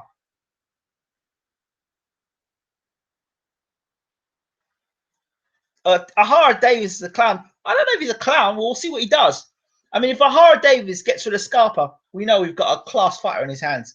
I mean, we've got a class fighter. So it's all for Ahara Davis to prove. You see, also with this new thing with Frank Warren and these contracts, you can see a lot of fighters leaving Matchroom and going to Frank Warren.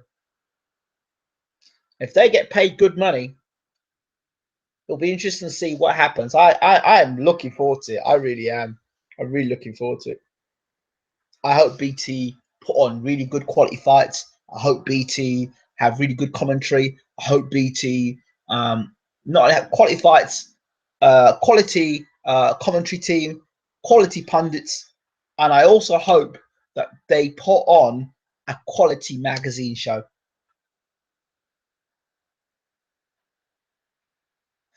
Do you see Frank Warren doing good going forward? I pray so. I pray Frank Warren does well. Why? Because competition's healthy. O'Hara has realised he's been a bit too cocky. He's reined in a bit now. Well, we'll see on the night. We'll see on the night, won't we? We'll see on the night whether he can back up his boasts. We'll see. We will definitely see.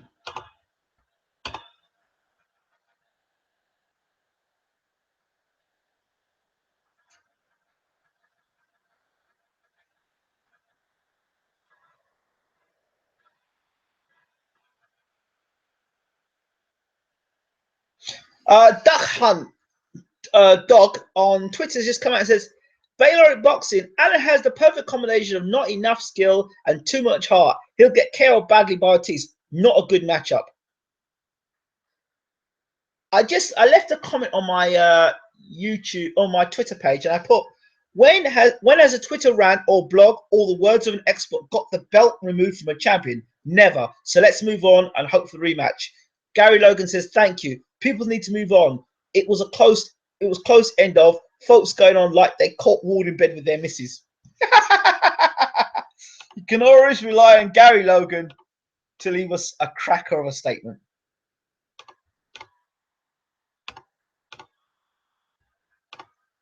Okay, let's see. Oh, wow. Wow. Do you think Cyclone Hennessy should look to work with Frank Warren? Listen, I hope that I hope that this BT thing takes off and it becomes a huge success. I really do. I really do. I really do, because no disrespect, but the Sky commentary team, by and large, is very biased. You've got mates commentating on mates. There's the sense of interest is certainly questionable. How can you have a clear and honest opinion and an independent opinion when you're commentating on your mates? They're from the same gym as you. No, sorry, and you're the main expert on the show of the night. How can you get, like, for example, Paul Smith commentating on Callum Smith, his brother, and say, hey, look, Callum, he looks not good tonight. He needs to go back to. It won't happen. So forget that. Do you think Carson Jones can beat Ben Hall? Carson Jones has got more than enough to beat Ben Hall, but will he? I don't know. Jones is 10-3 and I have him as favourite. Sky commentary has taken years off my life. My brain cells died. Listen, Sky commentary has gone like that. If you go back. If you go back to the days, I was watching the other day episode of Ringside. That's the guy's name was Norman. I can't remember the guy's first name. Was it Charlie Norman? I don't know. He had blonde hair. He was a presenter. Yeah, I think it's Charlie Norman, and you had Paul Dempsey, class. And then you had like Gary Mason coming on, who was funny, but he talked good stuff. Duke McKenzie. You had Ian Dark and Glenn McCrory. That was what you called a world-class magazine show stroke boxing. World class, right? That was back in the day. And Jim Watt, this is reckless boxing. There's arm punches. Those were the days. And then you went back before Ringside. Do you mean dun dun dun dun dun dun dun dun dun dun dun dun dun dun dun dun dun? Do you remember it, Ringside? Oh my god! And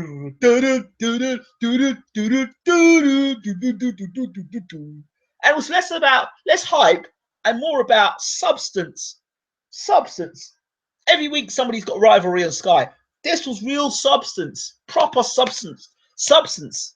You had shows, you had coverage from fights all around the world. Ringside boxing. That was the show. And Jim Watt, I think commentary has its. You've got a high point and then a low point, almost like a peak and you've got a guy at the top.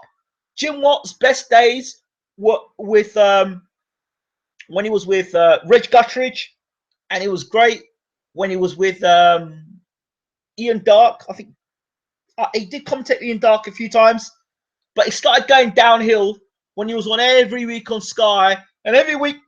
Like the last year or so of Jim Watt, he was saying the same thing: bang on the chin, arm punches. It's a disaster. It's a disaster. Where's Ricky Burns? It's a disaster. Every week you will hear that from Jim Watt. And you know what I loved about Jim Watt? I love Jim Watt because if you put a bet on a guy that if your guy was winning, Jim Watt was great because he knew the money was coming in. If your guy was the guy getting tagged by Jim Watt, and your guy was getting chinned, and Jim Watt was commenting, his legs are gone, and you're like, oh shit, damn, why did this happen? And you're looking at your bookie, you're looking at it, you're thinking, oh no, why did that happen? I remember Ben versus Eubank. It was Reg Guttridge and Jim Watt. And Reg Guttridge went, oh, he's gone. I think that's when he fought Ben fought Watson. I was like, oh no, dear me. Or Ian Dark, where he'd commentate. When he commentated, he'd paint such a picture. I mean, once he said he called Naz, he's doing a dance like a drunk on a Saturday, like he's dancing around the ring like a Saturday night drunk. There's commentary like that you just miss. I miss that stuff. I really miss that stuff. That's what made boxing. The fight itself was great, but to hear Ian Dark's commentary in the background and Glenn McCrory, you knew it was big fight time. Do you mean? Ian Dark and Glenn McCrory, you knew, and you knew it was there, and they were refreshing. And when they talked, you agreed with what they were saying. You weren't critical of the commentary. You weren't thinking yourself, this guy's talking a load of garbage. You were concentrating on the fights. You weren't concentrating on, hold on, this guy's talking garbage. He just said the commentator said he slipped 5 punches, but I just seen him get hit with 5 jabs. The commentator just said he's won the round. Hey, he didn't win the round. He almost got rocked in that round. So you think about the two separate, like what is going on? So with Sky now, somebody needs to rein in Sky because they're just doing anything at the moment. So they need somebody to rival them, and that's why I pray somebody like BT Sports can rival them. So Adam Smith and Sky have to get their asses together and say, you know what, no more of this boys club network and good boys club network. Let's get back to what we were before, the ringside shows, the quality commentating and the quality magazine shows, right? That's why I hope BT and Frank Warren activate that. and put the competition back and blow some real heat up these guys' asses so that we get quality for the sake of boxing. So that'd be funny. Eubank, yeah, Barry McGuigan did do a version of commentary for Ben Eubank after they fought.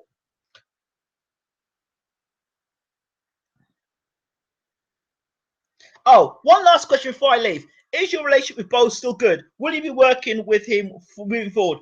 Bo, I hope, will be the guy that is the guy that does the send off for me, because I'm gonna kind of pass the baton on to Bo, as they say. So he's the guy that I'll be referring.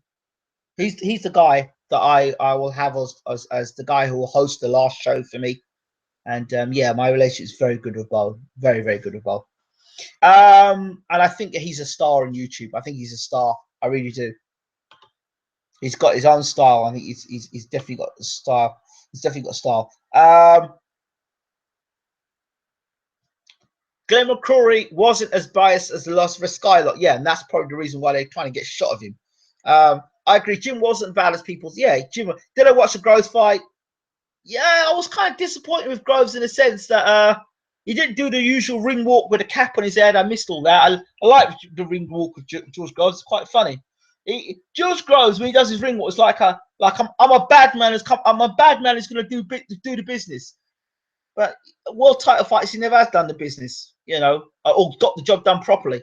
So yeah, I like George Groves. I think he's a TV fighter. Whether he'll be a world champion, is a different matter altogether. But he's definitely entertaining to watch.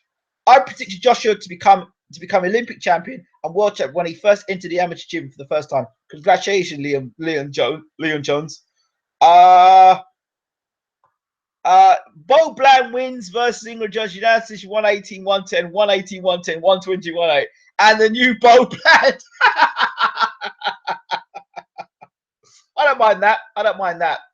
Carl, I think Lomo, but Walters wants to win, obvious. Leon, I'm serious, and Fury had a gut. It was so obvious. George Groves' ring walk is very intense. I love the ring walk. It makes me laugh.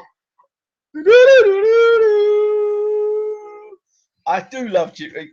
You've got to love George Groves' the ring walk. I love his ring walk. Like a bad man ring walk. You know, I love George Groves. Joking. But Bo Bland's the next step. Listen, I want you guys to give full respect for Bo Bland. He's doing his own thing in his own style. And when I first saw Bo doing his stuff, I thought, you know what, this guy has got it all. He's got personality. He knows what he's talking about. He's not politically affiliated in the sense that he's going to be sitting down throwing out the race card. My kind of guy. He's going to give it to you straight. He'll have his opinion. He's strong in what he's got to say. He's strong with opinions, but still a great host. He's got quality to go further than just YouTube for me. And but definitely, got a lot of respect for him. Charlie, are you Jamaican, mate? If not, how come Walters? Oh, dear me. What is that, Charlie? What? Oh, man. Does he have to be Jamaican to support Walters? I don't get that. What? Carl Young. Yes, mate. Jamaican born from Kingston. I'm Wes Morgan's distant cousin, as well as whilst I'm at it. Do I watch Hatman Strikes Back? Of course I watch Hatman. Of course I watch Hatman. Haha, joking. I want him to win. I picked Walters to beat Lomo because he's black and I am white. What? Listen, I know plenty of black fighters that can fight. I know plenty of black fighters that can't fight. I know plenty of white fighters that can fight. I know plenty of white fighters that can't fight. Right? So it don't matter about your skin color. Your skin color don't make you win a fight. Your fists make you win a fight. Your boxing skills make you win a fight. Okay? In the fight between Lomachenko and Walters is a black fighter and he's got punch power and he's got some skill. But Lomachenko is a master in there with that footwork and the hand speed and everything put together. So, hey, I see Lomachenko beating Walters. But if Walters lands on Lomachenko, his legs could be doing a different type of footwork. So, Carl, you're a stereotype. Haha. I just chose who I want to win. That will make you Ukrainian because you want Lomo. No, LOL. See, I don't get caught up in that. So I don't get caught up in it. And I'm glad that my YouTube channel hasn't been one that has had any sort of racial undertones. That I had some idiot come on the other day, and he said to me on my Twitter, on my comments page, he says, "You, Jones, are a racist." Yeah, let him continue. He's going, "You only support black fighters." Right. Okay. So Tyson Fury's black, right? Con Sheehan's black, right? Dave Allen's black, right? Let me think who else is white that we've had on the channel. God, Richie Gray's is black, right? Garbage. And the fact is that my son is biracial. What the hell? What are you talking about? I'm racist. Idiot. Absolute idiot. Walters has them black men dreadlocks. He's a bad man. He's a bad man, but he's gonna meet a badder man in the ring when he fights Lomachenko, unfortunately. Which British fighter has the potential to beat Kovalev Award in the next 3 years? I like Anthony Yard. I do like Anthony Yard. There's something, and he's a Forest Gate boy as well. I like the look of Anthony Yard. If he's got a good chin, he's got Tunde Ajayi, and Tunde Ajayi is he's a very good trainer. I like Tunde Ajayi. I like Yard. So I want to see. Ask no questions, get the answers. Gotta talk the talk and walk the walk. So yes, same. LOL. Carl is a bit odd, it seems. No, I don't think he is. I just think he's sharing an opinion and an interesting opinion to that. It's not weird. I think because if you think about it, across the YouTube community, there is a belief system that because you are black, you will support black fighters, and if you're white, you will support white fighters. And there are some people on the YouTube community that are like that. And let's be honest. Let's be absolutely categorically honest. Ward, Kovalev. I'm not going to go into the points and scoring all the rest again, but I will tell you this now, that some people would have wanted to see Ward get beat because they're racist, and some people would like to see Kovalev get beat because they're racist. They don't want to see a white guy beat a black guy. They want to see a black guy beat a white guy. And white v black or white v Hispanic, or they're black v Hispanic. They're the fights that make a lot of money, right? So that's just what it is. The underlying tone of a black man fighting a white man, and you're gonna go back, God knows, Jack Johnson, back to those days when Jack Johnson was fighting, and look, it's there. England wants Fury to win. Does that make him a gypsy? No, thank you, Charlie. It's like Kovalev complains about judges not racially motivated. LOL. Look, the 3 judges were, I've said it before, the 3 judges were American. They agreed to have the fight in Vegas. They thought they did knock Ward out. They did knock Ward out. And then now they complain about the judges. You had 3 judges going into the fight. You had an American referee. Idiots. Should have basically mentioned, you're the champion. Badly advised. You should have at least 1 European judge in there. So many racist comments and hate for Ward. Just doesn't seem justified. Seems a nice bloke. But hold on a second. Ward's of mixed heritage. He's black and white. So what? I thought it was all over a sleeker style at that point. They got that slick movement. Rigondeaux, Ward, Floyd. I know. Carl Young to Charlie. Big presumption there. I think Loma wins because he's a freaking genius, and Wattles clearly isn't. Anyone who would want a wild swinger to beat the work of an art would have to be a Jamaican. You just got to talk the talk and walk the walk. That's what I said before. And Nicholas Walters will be talking the talk and walking the walk. So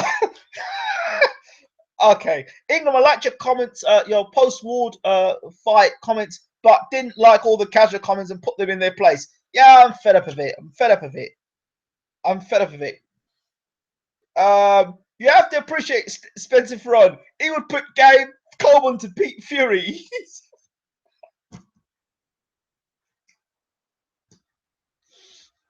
uh, Carl Young again. You are wrong. I just wanted him to win as he's the underdog. Carl Young is a casual. No, he's not casual. Oh dear me. Oh, Watless is from Africa, is he? LOL. Hartley. Oh, you guys are funny. You guys are very, very funny people. I'll tell you.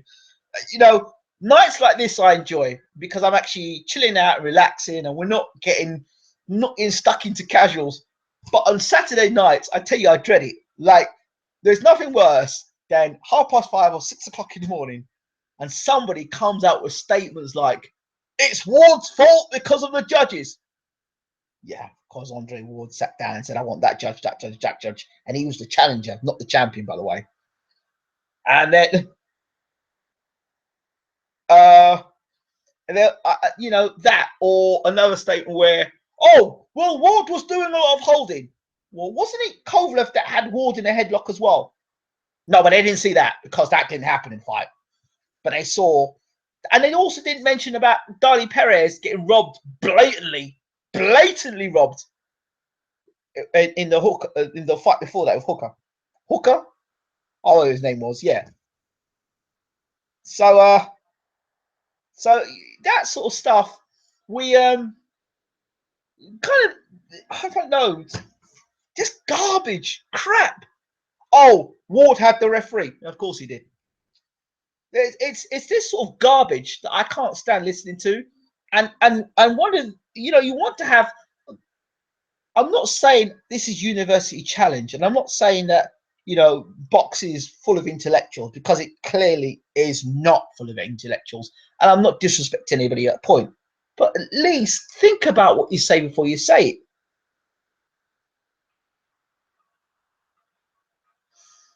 I think Ward gets a hard time because his PR wasn't great before anyway. He had terrible PR.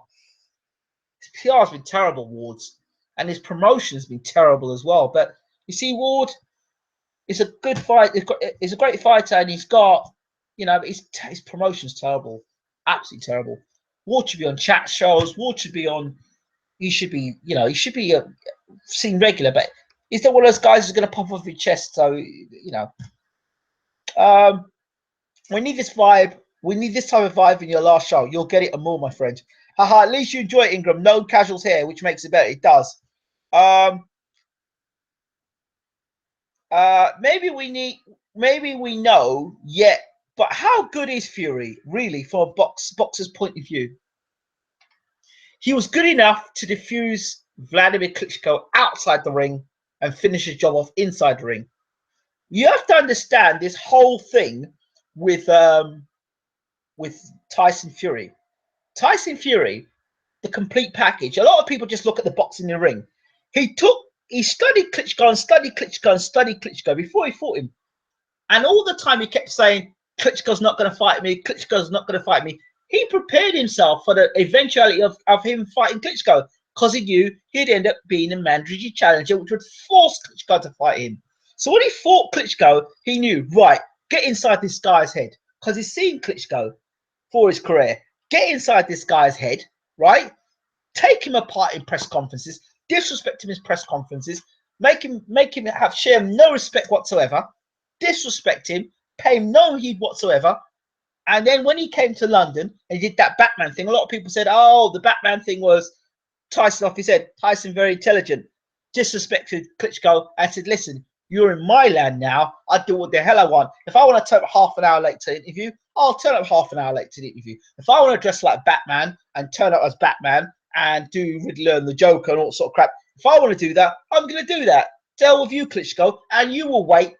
You may be the undisputed champion or the unified champion, but I'm going to take your belts. Before I take your belts, I'm going to strip you down of your manhood, and then I'm going to take you apart inside the ring." So strip the man down of his manhood, right? Tell him some home truths. Then after that, before the fight, Klitschko doing his normal tricks, the whole canvas thing and the gloves, they exposed him on that level. So by the time fight night came, do the whole glove wrapping and all that stuff. That got exposed as well. So by the time Klitschko got to the ring, he was a beaten fighter anyway. And then after that, Fury gave him that unorthodox style. So he beat Klitschko not just in the ring, but you got to think about it before in the dressing room, beat him at the press conference, beat him at the head-to-head. Fury beat him every which way, strategically, emotionally, physically, spiritually. He beat that man in every which way, something that no other fighter had done to Klitschko, barring someone like what's his name? What's the two guys that knocked him out? Or three guys knocked Ross Purity, I can't remember the other guy, the short guy, American guy, heavyweight, who knocked him out for the world championship. Manuscript was in his corner, and then you had the Corey Sanders fight. So yeah. So how good is Tyson Fury? He's very good. Thoughts on the Gale Jack fight predictions? Since this channel will be closed by the time they fight, and also on George Groves. No, forget George Groves. I don't think he'll ever be a world champion, but I just think he'll be one of those guys who'll be an also ran fighter. The guy who almost got the nearly fighter. I don't think he's getting any better as a fighter, George Groves. Yeah, Klitschko. Thoughts on DeGale, Badu Jack? You think Badu Jack got blasted out in the round? And yeah, he thought DeGale should win this fight pretty easily. He should win this in devastating fashion. He really should. But it's just DeGale where he switches off in the middle rounds. That's where Badu Jack can get into the fight. But other than that, I see DeGale stopping Badu Jack mid to late rounds, probably with him against the ropes and the referee running and stopping the fight. But I don't think otherwise. I don't think I can't see Badu Jack winning that fight. Hello, Ingram. Kilgreed. Oh, good to see you in the room, Kilgreed. Great channel. I hate to see your channel go, but one must follow your heart. Yeah, I do agree with that. Yes. What do you usually hear in a close fight when a belt is on the line? Did the challenger do enough? If there's any doubt, they give it to the champion. Yes, I agree on that point. They do. Look, could Kovalev have won it? Yeah, he could have won it. Did Wardley? He could have won it. But no matter what I say, or Spencer Ferron says, or Paulie Malignaggi says, or somebody at Fight Hype says, or Hatman says, or whatever YouTube channel you go to, whoever you listen to over Twitter, whatever Kovalev says to you, it won't make a difference.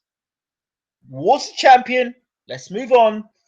And I don't even think you're going to get to see a rematch, to be honest. People may ask for it. I think there's more chance of Stevenson Ward, but that's just my opinion. But you guys think about it before the fight. You were quite happy to have the three judges before the fight. If you guys were so passionate about it beforehand, then you should have said 3 American judges, not on. There needs to be a European judge in there. Nobody mentioned it. All the big writers, all the big names in boxing, all the reporters, all the journalists before the fight mentioned nothing about the 3 judges. After the fight, they're all in uproar.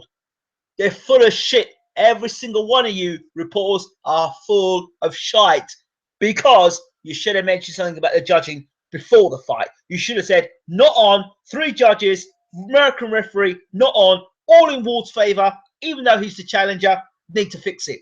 Did they say anything? No. So I don't want to hear now complaints about, the judging. Don't care. Don't care. Ward's, Kovalev's people as champion should have said, not on, we want to see a European judge in there. We want a Russian judge in there. And had they had a European judge in there, Kovalev may still be champion today. Did they do that? No, they didn't. Do I feel sorry for them? No, I don't. So that's that. So that is my point there. So robbery, not robbery. He won, he didn't win. Don't make a difference. You can give me the score points. You can give me 115, 112, 108. You can give me 108, 120. You can give me whatever scorecard you want. It don't make a jot of difference. You typing the score in, saying Kovalev won, is not going to give Kovalev back the title. Andre Ward is the unified champion. End of. And that's that. I don't have much more I can say. That's it. So you've got to call these. You need to call these people to account. You really do.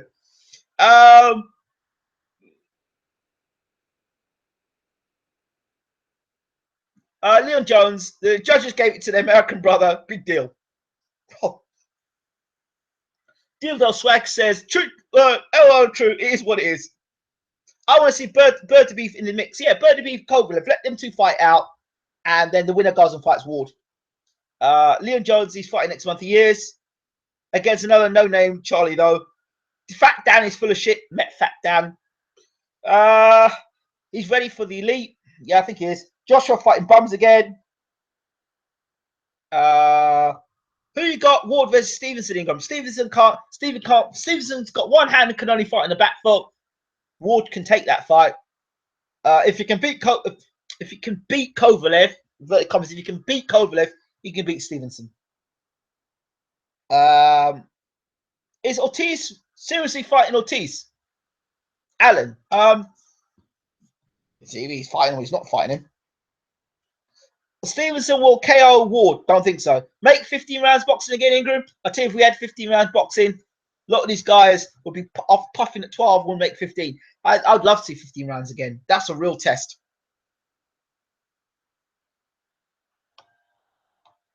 Fat Dan sweats when he goes to block someone on Twitter. Coplight is a typical hater. Yeah, we've got a troll in the room. That's for sure. You always know when a troll's in the room because it all goes. The tone changes. Okay, so I will make a few. I will end on a few notes here before I go off the air.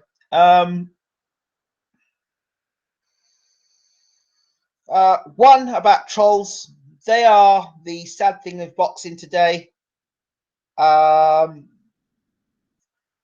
They are the sad things in boxing today, and more channels will shut down because of trolls and the emergence of the fraud Twitter accounts is just another terrible thing that can happen because people genuinely want to get interviews and trying to get the latest scoop out there, and you've got idiots out there trying to be fraudulent in people's accounts.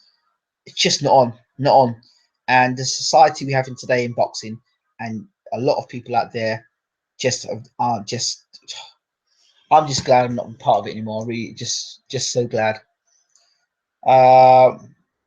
Just tune in. How did you score Kovalev Ward? It doesn't make a difference, to be honest, modern broadcast, because no matter how I scored it, Kovalev won't get his title back. I'm not a hater, just hate corruption in sports, and I'm not a troll. Okay, well, some of the comments you've made so far do sound kind of trollish. How do you think Kell Brook will fare against Spence after the GGG defeat? Not very good. But for me, I don't rate Spence yet. I still think Spence is a work in progress and very much hype. Spence pulls back from straight lines, leaves his chin in the air. These are things I'm telling you. He pulls back in straight lines, and against Bundu, who's getting caught with too many punches against a 40-year-old Bundu who hadn't fought for over a year. That's my thought of Spence. If he's getting nailed with those shots there, imagine him getting nailed with a big punch like a Thurman let's wait and see about Spence. Let's wait and see. Will the power again be a problem for Brook? Do you think Spence is a hype job? Looked good against Bundu. I didn't think he looked good against Bundu. Stevenson will destroy Ward. Well, they said Clover would destroy Ward. Dan Raphael hates American fighters, even though he's American. LL. Not corruption. Or accept the result and move on. I agree. Accept Hooker got a draw and move on. We need more robberies in boxing. More fighters getting screwed. Save the sport. What comment was trollish? Black fighters supporting black. I'm black, so I support black fighters. Some crap like that you mentioned. I'm with Bo. Spence will beat Brooke, especially if he doesn't have a tune-up. I think so too. This whole chat is trolling, but it's good fun. I have my opinion just like everybody else. The difference between your opinion and being on my channel is that I don't have to listen to it. Boxing's finest. LOL. How's the fake interviews going? Going, Broski. Can't wait till the next piece. Boxing's finest. Well, you know what? The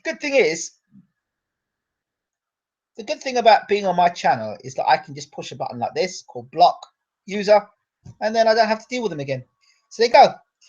So, how's your one subscriber, Boxing Finest? You know, there are a few people I suspect that there are people that you have in boxing that feel that they can tell you what to do, that feel that they know what's best, they feel that they know what's best, and they criticize me. And I have no problems with that.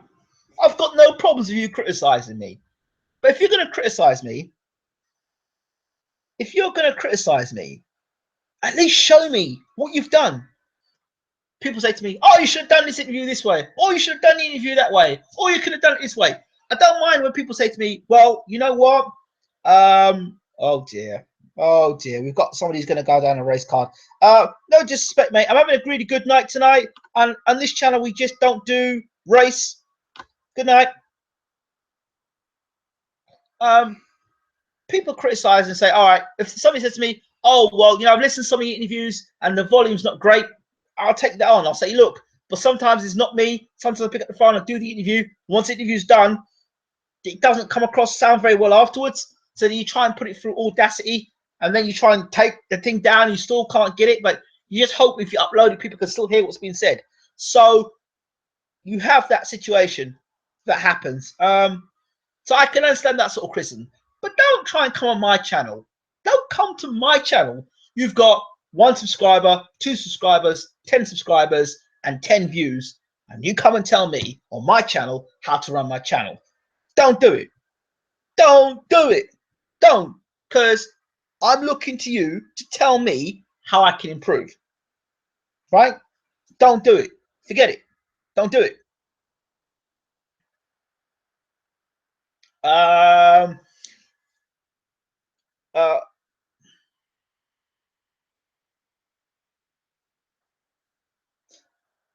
What the F, Charlie? What the F? England jumped on your vibe. What's so offensive about inquiring if someone's Jamaican if they favour a Jamaican who can't win against a genius? What? What? Colin? Most channels are racist. Well, it can be. It's not worth worrying about these people who wouldn't say half shot in real life. I know they wouldn't. Look, there's a lot of clowns. I call them clowns, sheep. That listen to this. They criticise me for one interview that was from a fake. They don't criticise the fake, and then they're the same people, clowns that worship a promoter that says one thing one week and then another thing the next week, and has got a history of doing it. But they think that promoter is the best thing since sliced bread. But me, who constantly seeks truth and constantly wants to find out the truth, gets slammed for one interview. Bullshit. Clowns. That's what they are. There are a lot of people in this world that like to see people go down. Not happening. Forget it. Carl, you can join me as my Dr. Jamaican. Truth hurts. Dave Allen's boxes his head off for 12 rounds. He's up there with some of the best pound for pounds. You can't understand that some people have got a hold that we've got a good show tonight, and clowns decide to join the room now. So what we're doing, we're just hitting the block button and get rid of them. That's why I like Baylor. It keeps it real. Right, I'm up at 6 a.m. Good night. Stay safe, Japan. Wow, yeah. Shout out to Japan. All right, Tom. That's why you decide to hurt his reputation. Okay, mate. Real. You think Danny Jacobs will get the GGG fight? What part do you think Billy Justin plays in that division? I would love to see Billy Joe Saunders versus Gennady Golovkin, because if Gennady Golovkin's getting caught with them shots like he was against Kell Brook, a welterweight, remember Gennady Golovkin's best fight, his best win is against a welterweight. This guy that I couldn't believe, Abel Sanchez. He said after Ward Kovalev, he said they asked him who's the best pound for pound fighter in the world. He went and said Gennady Golovkin. Oh, I almost had a heart attack. The best pound for pound fighter in the world, his best win is against a welterweight.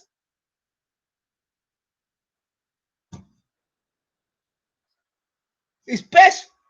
Listen, Gennady Golovkin's a good fighter, but I have to say it. I have to put it out there. If your best win, you've had 30 plus fights, and your best win is against a welterweight who wasn't even proven to be the best welterweight in the division. Sean Porter is not the best welterweight in the division. He hadn't fought the best welterweight in the division. How the hell can he move up to middleweight in what, a couple of months?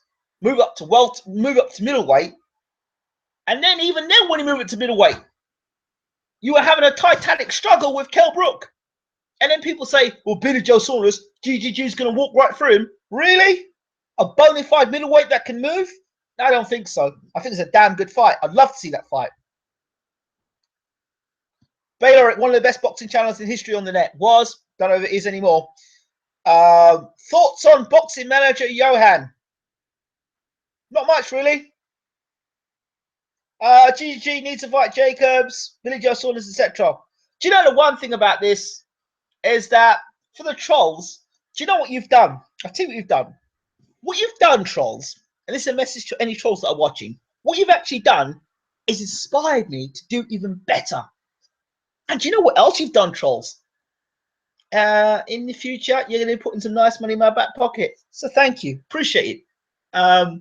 You've inspired me to do things a lot faster. So thank you. Appreciate it. Really appreciate it. See, the thing is, what trolls and haters don't understand is the more you, if there's certain people you can hate and troll against and you get them to go away. And there are other people that you troll and you think you've got them, but what you actually do is make them do better. So for you who trolls out there and for you who do those things out there, just remember, you can't avoid karma. What goes around comes around. It might not happen to you. The karma might not happen to you. Your life. It might not affect you, but it may affect your kids. Your kids going to school. It may affect you in your marriage, in your relationships. You may end up in a relationship with a man with a woman who you think is a woman ends up being a man. That's not going to be funny, is it? You see, all these things that happen, you people think you're funny doing your trolling, but it's a sad state of affairs that you have to go behind. You can't come out in the open and do it. You have to go behind. But remember, and keep remembering what I said to you. What you did, what you tried to do to me will come back to you. When you do things to good people, karmatically, it comes back to you. And you think you may have got away with it today, you haven't got away with it. It's going to come back at you. And when it comes back at you, trust me, remember these words, I told you so. And there's no way you can get out of it. It's going to happen. If it doesn't happen to you, it'll happen to someone in your family, because it's karma. What you can't just put things out in the world. It comes back to you in some way, shape, or form. It comes back to you. Trust me, it comes back to you. So don't. Honestly, Mohammed Ahmed, good job, mate. What's your honest opinion of IFL's relationship with Eddie Hearn? Honest, I don't swear often. Couldn't give a fuck. Don't quit, otherwise. What's it? William Monroe Stevens is his best win. Well, no. William Monroe Stevens. When were Stevens or William Monroe world champions? Kell Brook was undefeated world champion, marquee name. Sorry, William Monroe was not his best win. Don't quit, otherwise the trolls win. The trolls don't win. The trolls don't win. I win. Why do hard hitters like Golovkin overlook their defense? He seems to defend with his face a lot. Yeah, wait until he fights a guy that can hit him back just as hard. He isn't quitting. He's moving on to better things, being satisfied with what he has done. Exactly. That's what the people I know that are trolling me are idiots because they don't know the story. They're idiots. Charlie Cutton will get that karma. Ingram, the more you bite to it, the more they're gonna wind you up, mate. They're not gonna wind me up, mate. You know why they're gonna wind me up? I told you, December I'm shutting. Done. That's it. No more. So there's no winding up. There's no more. There's no more of this. You know, and I'm going on to do better. So they're gonna carry on doing their trolling, but you know, I don't care. It don't bother me in the slightest. But I'm just saying, I'm putting it out there that what goes around comes around, and it's gonna come around. Trust me. These people are sad people. Yeah. GGG needs to unify. GGG needs to step up and fight. Move up to light heavyweight. That's what he needs to do. If you're feeling hurt by clowns online, you won't last in the real world. It's a big world, mate. You haven't a clue who I am, so I wouldn't say that. If you understood where I'd come from and my journey, you wouldn't say things like that. You don't. You've got no idea. You've got no idea, and I only forgive you for saying stuff out of a lack of knowledge. I think Kyle is cashing out on his chin right now. This is Ashley Lewis. Well, maybe so. Right. Anyone else got anything sensible to say before I finish this night off?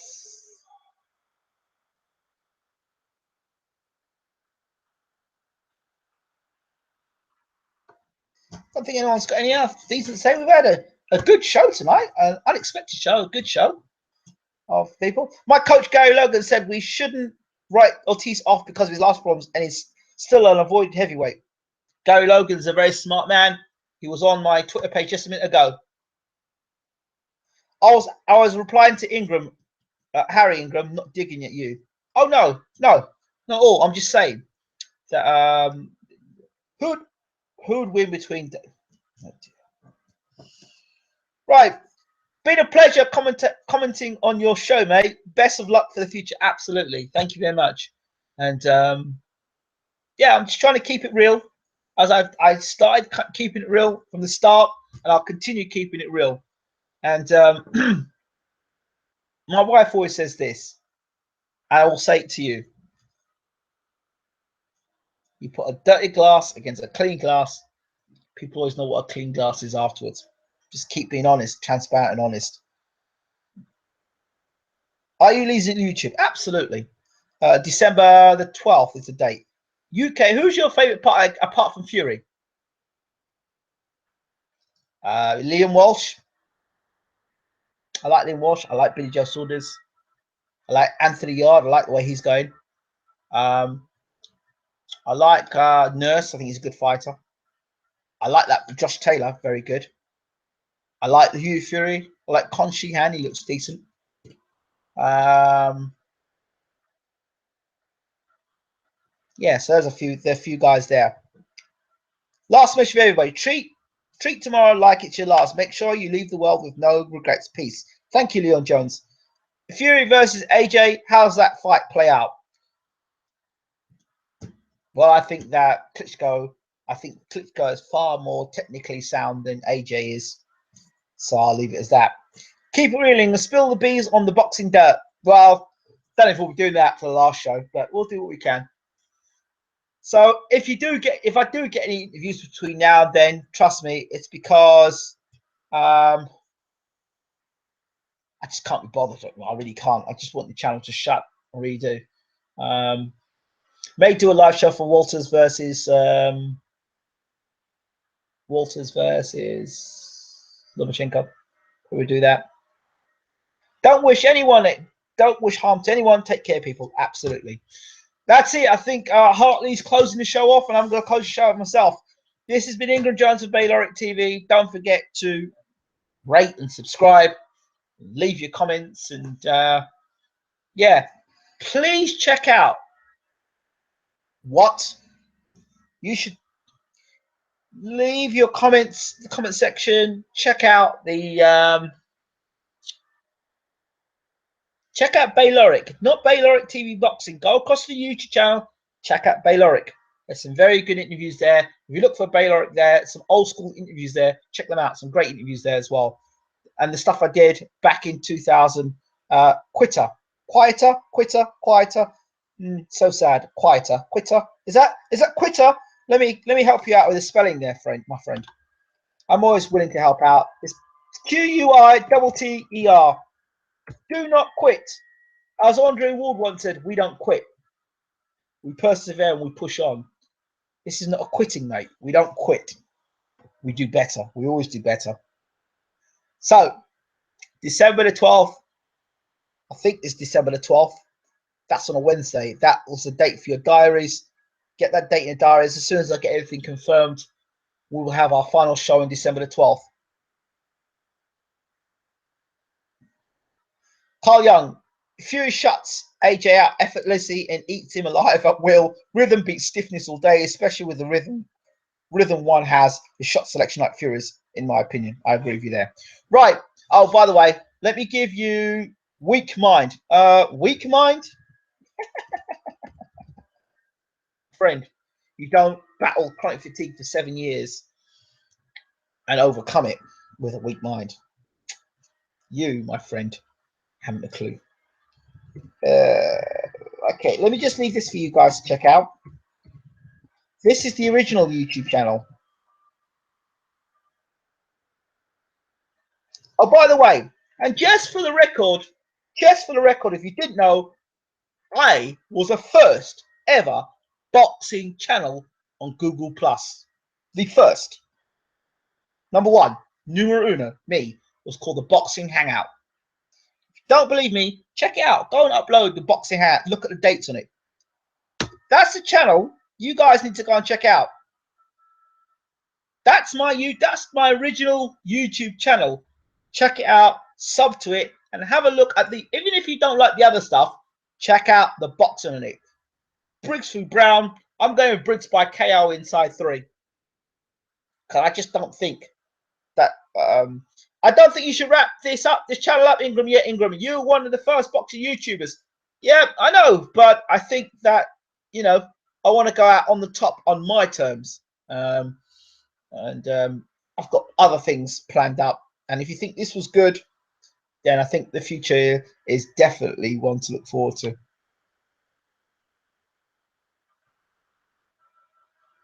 God bless you. Keep on what you're doing. Thank you very much. It's not about following everybody else. It's about going and doing your own thing. Some people gonna miss your chats with Bo. You two have good commentary. Good chemistry. You're not gonna miss it because just because I personally am not on YouTube anymore doesn't mean that I can't appear in other people's YouTube channels.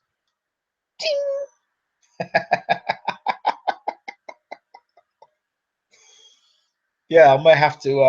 What do they call those things?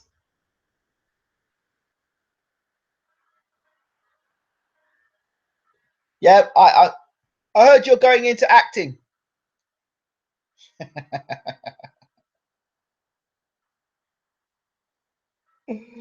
Oh dear me. That's closer to the truth than you'll ever understand, my friend. This is going to be so much fun. Look, I'm getting out of here. Thank you all so much for the huge majority of you that tuned in tonight. I really appreciate the love. This has been Ingram Jones from Bayloric TV. Don't forget to subscribe to Bayloric. Check out the channel. Love to hear your thoughts on the channel and the videos that are there. I'm out of here. It's been a great night, and you've been great fun. I'm out. Take care.